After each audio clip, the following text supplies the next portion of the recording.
This is David Kirkpatrick reporting from Tunis on my way back from Tripoli. I received a phone call a few days ago from the office of Ayesha al-Gaddafi, the daughter of the Libyan leader, Colonel Muammar al-Gaddafi. And they said that she wanted to do an interview, which, interestingly, I hadn't requested.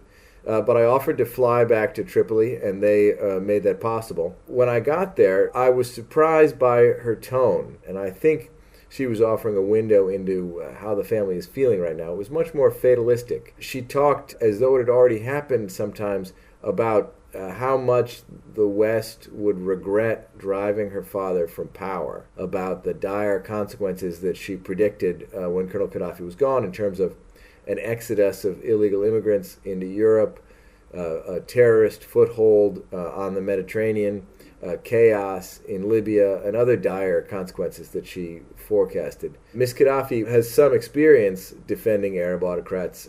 She's trained as a lawyer at a Libyan university and volunteered as a member of the legal defense team of Saddam Hussein. And she finds a lot of parallels between the case of Saddam Hussein and the Libyan example, in that the West had been told by opposition figures inside Iraq that they would be welcomed with roses, and in fact, something very different unfolded. And she told me she thinks that what happens in Libya could be far, far worse.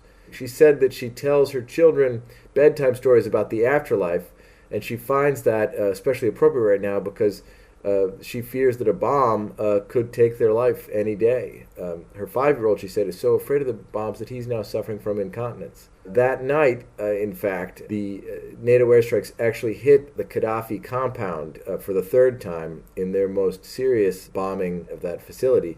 We were brought there shortly after the bombs had fallen. One of the buildings had a tangle of wires and antennae coming out of it, so it may have been a communications and command and control facility, a military facility. Other parts of the complex were inarguably non-military. One was a building used primarily for meeting foreign dignitaries. Another was just offices. Qaddafi's official translator told me that his office was destroyed that night in the bombing, and he was glad he wasn't working late that night.